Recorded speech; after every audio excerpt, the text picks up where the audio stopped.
नमस्कार विद्यार्थी मित्रांनो,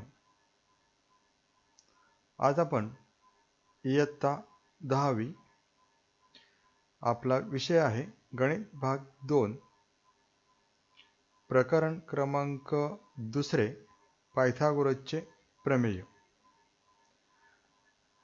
अगोदरच्या व्हिडिओमध्ये आपण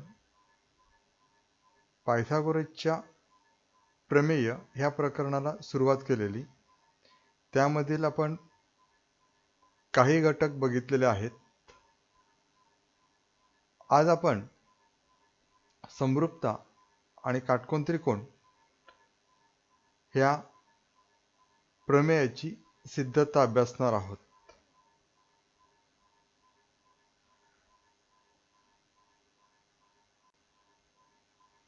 समरूपता आणि काटकोन त्रिकोण ह्या प्रमेयाचं वाक्य पुढील प्रमाणे आहे। काटकोन त्रिकोणात कर्णावर टाकलेल्या शिरोलंबामुळे जे त्रिकोण तयार होतात ते मूळ काटकोन त्रिकोणाशी व परस्परांशी समरूप असतात। वाक्य एकदा पुन्हा व्यवस्थित समजून घ्या। काटकोन त्रिकोणात कर्णावर टाकलेल्या शिरोलंबामुळे जे त्रिकोण तयार होतात ते मूळ काटकोन त्रिकोणाशी व परस्परांशी समरूप असतात। या ठिकाणी आपण आकृती काढूया। आकृती आपल्या समोर दिसते बघा। काटकोन त्रिकोणात ए बी सी हा काटकोन त्रिकोण,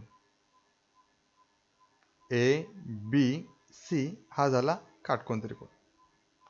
ह्या काटकोन त्रिकोणात AC हा आपला कर्ण, ह्या कर्णावर रेख BD हा शिरोलंब टाकला।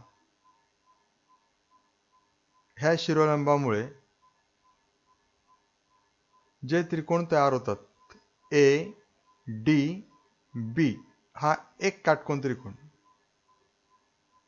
ADB हा पहिला काटकोन त्रिकोण आणि BDC हा दुसरा काटकोन त्रिकोण।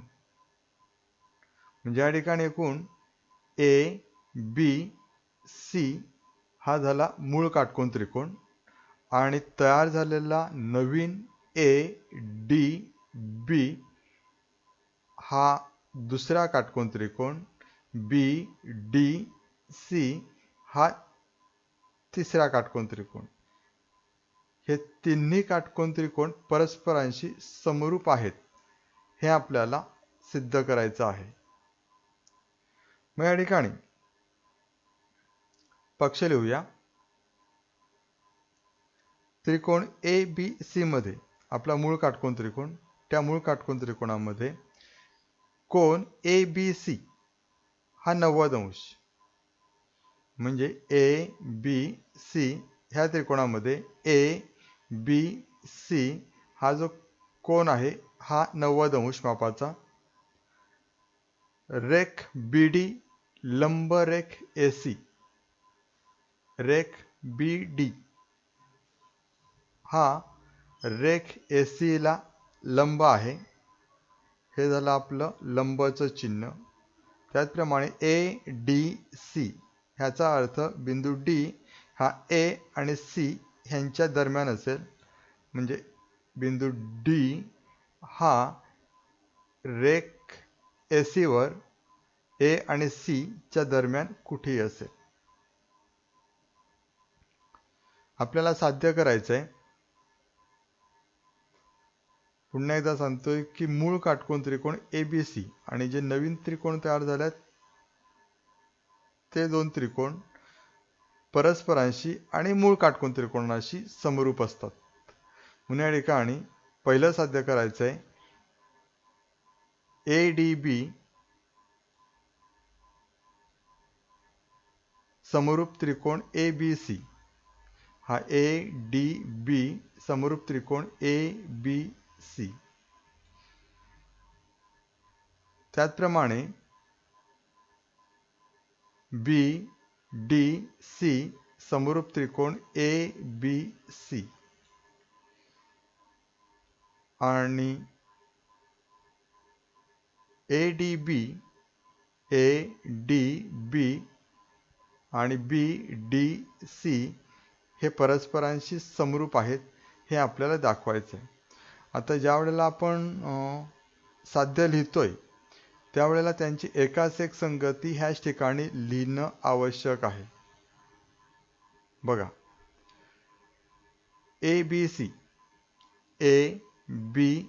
सी हा आपण काटकोन त्रिकोण घेतोय आणि त्यासोबत ए बी डी हा त्रिकोण घेतोय. बिंदू ए हा आपला सामायिक बिंदू आहे म्हणून या ठिकाणी ए हा पहिल्या क्रमांकावर असेल तर बिंदू ए सुद्धा पहिल्या क्रमांकावर. ए बी सी काटकोन त्रिकोणात बी हा 90 अंश मापाचा शिरोबिंदू म्हणून डी हा सुद्धा 90 अंश मापाचा कोन असलेला शिरोबिंदू आणि उर्वरित सी तर ह्या ठिकाणी बी. थोडंसं सराव करा की तुम्हाला एकाच एक संगती लिहिता येईल. दुसरं ए बी सी हा त्रिकोण आणि आपल्याला बी डी सी हा त्रिकोण घ्यायचा आहे. आता या ठिकाणी सी हा बिंदू आणि ह्याच त्रिकोणाचा बी डी सी चा सी हा सामायिक बिंदू. सी तिसऱ्या क्रमांकावर आहे तर शिरोबिंदू सी सुद्धा तिसऱ्या क्रमांकावर ठेवा, सामायिक आहेत. कोन बीचं माप 90 अंश ए बी सी त्रिकोणामध्ये तर बी डी सी त्रिकोणामध्ये डीचं माप 90 अंश. उर्वरित राहिला ए बिंदू पहिल्या क्रमांकावर आहे तर उर्वरित बी बिंदू पहिल्या क्रमांकावर ठेवा. या ठिकाणी ए बी सी हे समान आहेत म्हणून ह्या दोन्ही त्रिकोणाच्या डाव्याकडील बाजू ए डी बी समरूप त्रिकोण बी डी सी अशा प्रकारे आपल्याला हे लिहिता येतं. थोडंसं सराव करा की हे तुम्हाला व्यवस्थित लिहिता येईल एकाच एक संगतीनुसार. सिद्धता घेताना पहिला आपण त्रिकोण ए डी बी व त्रिकोण ए बी सी मध्ये बघा, त्रिकोण आपण कोणते घेतोय ते महत्त्वाचं आहे. ए बी डी किंवा ए डी बी या ठिकाणी व हा शब्द असेल तर ही तिन्ही अक्षरं आपण कोणत्याही क्रमाने लिहू शकतो. व त्रिकोण ए बी सी मध्ये आता आपल्याला ज्या समरूपतेच्या कसोट्या आहेत त्यांचा वापर करायचा आहे. पहिल्या प्रकरणात आपण समरूपतेच्या कसोट्या शिकलेलो आहोत, त्यांचाच ह्या ठिकाणी आपल्याला वापर करायचा आहे. सर्वात प्रथम सामायिक कोन. कोन ए हा दोन्ही त्रिकोणांमध्ये सामायिक कोन दिसतोय. मग ह्या ठिकाणी कोन ए एकरूप कोन ए सामायिक कोन. एकतर तुम्ही कोन ए एकरूप कोन ए सामायिक कोन लिहा किंवा 3 अक्षरं जर लिहायची असतील तर डी ए बी एकरूप कोन बी ए सी हे झाले आपले सामायिक कोन. आता एक घटक आपला ह्या ठिकाणी पूर्ण झालेला आहे. आपल्याला दुसरा घटक शोधायचा आहे. दोन्ही त्रिकोणांमध्ये जर आपण निरीक्षण केलं तर आपलं असं लक्षात येतं की त्रिकोण ए बी सी व त्रिकोण ए बी डी मध्ये 90 अंश मापाचे कोन आहेत. म्हणून ह्या ठिकाणी लिहिताना कोन ए डी बी एकरूप कोन ए बी सी प्रत्येकी 90 अंश. आणखीन एक गोष्ट लक्षात घेण्यासारखी असते ती म्हणजे त्रिकोण ए डी बी चे घटक हे आपल्याला डावीकडेच लिहायचे आहेत, म्हणजे त्याच त्रिकोणाच्या खाली, आणि ए बी सी त्रिकोणाचे घटक त्याच त्रिकोणाच्या खाली लिहायचे असतात. आता आपल्याला हे दोन घटक झाले म्हणून आपल्याला दोन्ही त्रिकोण समरूप आहेत हे सांगता येईल. म्हणून त्रिकोण ए डी बी समरूप त्रिकोण ए बी सी को कसोटीनुसार. हे झालं आपलं विधान क्रमांक 1. ह्या ठिकाणी सुद्धा आपल्याला एकाच एक संगती बघायची आहे. ए हा बिंदू ए बिंदूशी एकरूप आहे म्हणून ए आणि ए शिरोबिंदू पहिल्या क्रमांकावर. त्याचप्रमाणे डी आणि बी हे एकरूप आहेत म्हणून डी दुसऱ्या क्रमांकावर तर बी सुद्धा दुसऱ्या क्रमांकावर. उर्वरित बिंदू हे राहिले तिसऱ्या क्रमांकावर. हे झालं आपलं को कसोटीनुसार दोन्ही त्रिकोण समरूप. हे झालं आपलं विधान क्रमांक 1. अशाच प्रकारे आपल्याला त्रिकोण BDC व त्रिकोण ABC हे त्रिकोण सुद्धा समरूप दाखवायचे आहेत. मग तसेच त्रिकोण BDC आकृतीमध्ये बघा, BDC हा नवीन झालेला त्रिकोण आणि मूळ त्रिकोण ABC हा घेऊया. दोन्ही ठिकाणी आपण ABC हे मूळ त्रिकोणच घेतलेले आहेत आणि ते दोन्हीही उजव्या बाजूला लिहिलेले आहेत, हे लक्षात ठेवा. आता त्रिकोण BDC हा जो त्रिकोण दिसतोय आणि त्रिकोण ABC हा त्रिकोण, ह्या दोन्ही त्रिकोणांमध्ये आपल्याला कोन C हा सामायिक शिरोबिंदू असलेला कोन दिसतोय. म्हणून एकतर कोन C, एकरूप कोन C, सामायिक कोन अशा प्रकारे लिहा किंवा 3 अक्षर जर लिहायची झाली तर आपण अशा प्रकारे लिहिता येईल. कोन BCD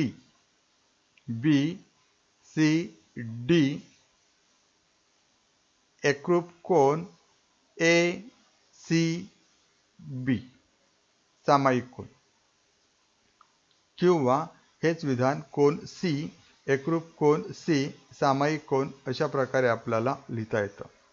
ज्या वेळेला फक्त एकच कोन असेल त्यावेळेला त्या ठिकाणी आपल्याला एक अक्षराने तो कोन दर्शविता येतो. एकापेक्षा जास्त कोन असतील अशा प्रकारे तर मात्र त्या ठिकाणी आपल्याला 3 बिंदू लिहिणं अपेक्षित असतं.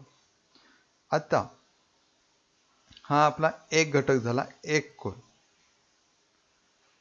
ह्याच दोन्ही त्रिकोणांमध्ये कोणता घटक समान मापाचा आहे हे थोडंसं शोधलं की असं आपल्या लक्षात येतं की 90 अंशाचे कोन म्हणजेच कोन BDC हा 90 अंशाचा आहे आणि ABC त्रिकोणांमध्ये कोन ABC हा 90 अंश मापाचा आहे. म्हणून विधान लिहिताना कोन BDC BD हा 90 अंश मापाचा शिरोबिंदू मध्यस्थानी C BDC आणि ABC ह्या त्रिकोणामध्ये ABC हा 90 अंश मापाचा कोन म्हणजे प्रत्येकी 90 अंश मापाचे कोन ह्या ठिकाणी तयार झालेले आहेत. म्हणजे अशा प्रकारे आपल्याला दोन्ही त्रिकोणांचे 2 घटक म्हणजे 2 कोन एकरूप आहेत हे या ठिकाणी दिसतंय. म्हणून आपल्याला त्रिकोण BDC समरूप त्रिकोण ABC को कसोटीनुसार विधान क्रमांक 2 लिहिता येईल. आता ह्या ठिकाणी सुद्धा आपल्याला एकाच एक संगती लिहिणं महत्त्वाचं असतं. बघा, C आणि कोन C हे समान मापाचे आहेत किंवा एकरूप आहेत. मग पहिल्या त्रिकोणात C हे अक्षर 3ऱ्या क्रमांकावर असेल तर दुसऱ्या त्रिकोणात सुद्धा ते 3ऱ्या क्रमांकावरच लिहिणं अपेक्षित आहे. कोन B चं माप 90 अंश म्हणून या ठिकाणी आपण B हा शिरोबिंदू 2ऱ्या क्रमांकावर लिहिलेला आहे. म्हणून पहिल्या त्रिकोणात बिंदू D हा दुसऱ्या क्रमांकावर लिहिणं गरजेचं आहे. उर्वरित बिंदू ए पहिल्या क्रमांकावर, या ठिकाणी उर्वरित शिरोबिंदू बी पहिल्या क्रमांकावर. म्हणजे अशा प्रकारे त्यांची एकास एक संगती व्यवस्थित लावा. सर्वात महत्त्वाचं की BDC चे घटक म्हणजे कोन किंवा बाजू ह्या त्याच्या खालीच यायला पाहिजेत. तर ABC चे घटक कोन किंवा बाजू त्याच त्रिकोणाच्या खाली येणं अपेक्षित असतं. दुसरं महत्त्वाचं की आपल्याला कोणाचं चिन्ह कुठे लिहायचं आहे आणि त्रिकोणाचं चिन्ह कुठे लिहायचं आहे हे सुद्धा तेवढंच महत्त्वाचं आहे. चिन्ह लिहिताना चुकू नका. या ठिकाणी आपण हे विधान लिहितोय त्यावेळेला व हा शब्द लिहितोय. हा व शब्द लिहिताना ह्या ठिकाणी त्रिकोण हे घटक आहेत आणि ABC हे शिरोबिंदू आपण ह्या क्रमाने घेतलेले आहेत. तर ह्या ठिकाणी BCD लिहिलं तरीही चालतं, परंतु जेव्हा समरूपचं चिन्ह येतं त्यावेळेला मात्र एकास एक संगती लिहिणं अपेक्षित आहे. आतापर्यंत आपण विधान क्रमांक 1 आणि विधान क्रमांक 2 अशा प्रकारे 2 विधानं आपण आपली झालेली आहेत. आता आपल्याला विधान क्रमांक 1 आणि विधान क्रमांक 2 ह्या दोघांचाही व्यवस्थित निरीक्षण करा.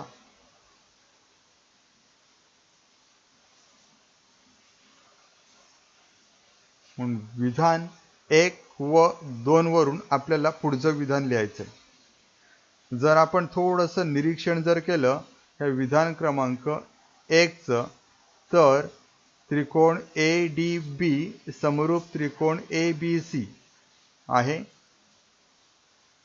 तसंच विधान क्रमांक 2 त्रिकोण BDC समरूप त्रिकोण ABC हे दोन्ही त्रिकोण आपल्याला ह्या ठिकाणी समरूप दिसतात. ह्यांचं जर आपण व्यवस्थित निरीक्षण केलं तर आपलं असं लक्षात येईल की ABC हा त्रिकोण आणि ABC हा त्रिकोण हे सारखेच आहेत, म्हणजेच एकच आहेत. म्हणून हा त्रिकोण ABC आणि विधान क्रमांक 2 मधील त्रिकोण ABC हे सारखेच आहेत, म्हणजेच एकच त्रिकोण आहे. जर हे सारखेच असतील तर विधान क्रमांक 1 मधील त्रिकोण ADB बघा दिसतोय त्रिकोण ADB आणि विधान क्रमांक 2 मधील त्रिकोण BDC हे दोन्ही त्रिकोण आपल्याला समरूप आहेत हे लिहिता येईल. म्हणून विधान 1 व 2 वरून त्रिकोण ADB समरूप त्रिकोण BDC हे झालं आपलं विधान क्रमांक 3. लक्षात घ्या, आतापर्यंत आपल्याकडे विधान क्रमांक 1, विधान क्रमांक 2, विधान क्रमांक 3 अशा प्रकारे तीनही विधानं लिहून झालेली आहेत. आता ह्या विधान क्रमांक 1, 2, 3 यांचा एकंदरीत विचार केल्यास आपल्याला असं लक्षात येतं की विधान क्रमांक 1, विधान क्रमांक 2, विधान क्रमांक 3 वरून आपण ABC हा आपला मूळ काटकोन त्रिकोण आणि ADB हा नवीन झालेला त्रिकोण आणि BDC हा सुद्धा नवीन झालेला त्रिकोण हे मूळ काटकोन त्रिकोणाशी म्हणजेच ABC ह्या मूळ काटकोन त्रिकोणाशी ADB हा काटकोन त्रिकोण समरूप आहे हे विधान क्रमांक 1 मध्ये दिसतं आपल्याला. त्याचप्रमाणे ABC ह्या मूळ काटकोन त्रिकोणाशी BDC हा नवीन झालेला त्रिकोण समरूप आहे हे आपल्याला विधान क्रमांक 2 मध्ये दिसतं. तर विधान क्रमांक 3 मध्ये ADB आणि BDC हे मूळ काटकोन त्रिकोण परस्परांशी समरूप आहेत हे आपल्याला विधान क्रमांक 3 मध्ये दिसतं. म्हणून आपण विधान क्रमांक 1, 2 व 3 वरून आपल्याला असं लिहिता येईल की त्रिकोण ADB, विधान क्रमांक 1 मधील त्रिकोण ADB समरूप त्रिकोण BDC समरूप त्रिकोण ABC. म्हणजे अशा प्रकारे आपल्याला मूळ काटकोन त्रिकोण ABC आणि नवीन झालेले काटकोन त्रिकोण हे समरूप आहेत आणि ते नवीन झालेले काटकोन त्रिकोण सुद्धा परस्परांशी समरूप आहेत, हे आपल्याला ह्या ठिकाणी सिद्ध करता येतं. प्रमेयाची सिद्धता अतिशय सोपी आहे. वाक्य दिल्यानंतर आकृती काढा. आकृती काढल्यानंतर आकृतीनुसार पक्ष लिहा, साध्य लिहा. साध्य लिहिताना त्या तिन्ही त्रिकोणांमध्ये एकास एक संगती व्यवस्थित लावा. एकास एक संगती चुकवू नका. त्यानंतर मूळ काटकोन त्रिकोण आणि वरील काटकोन त्रिकोण हे दोन्ही त्रिकोण समरूप दाखवा. त्याचप्रमाणे मूळ काटकोन त्रिकोण आणि खालच्या बाजूने तयार झालेला दुसरा काटकोन त्रिकोण हे समरूप दाखवा. त्यांची एकास एक संगती व्यवस्थित लावून घ्या. लावल्यानंतर आपल्याला विधान तिसरं मिळेल. त्यानुसार विधान 1, 2, 3 वरून आपल्याला सहज विधान लिहिता येतं. स्वतः पुस्तकामधील प्रमेय व्यवस्थित बघा. लिहिण्याचा सराव करा. 2 ते 3 वेळा लिहिलं की आपल्याला नक्कीच चांगल्या प्रकारे हे प्रमेय लिहिता येते. असं अतिशय सोपं असं प्रमेय आहे. तुम्ही जर सराव व्यवस्थित केला तर तुम्हाला न बघता सुद्धा हे प्रमेय अतिशय उत्तम पद्धतीने लिहिता येईल.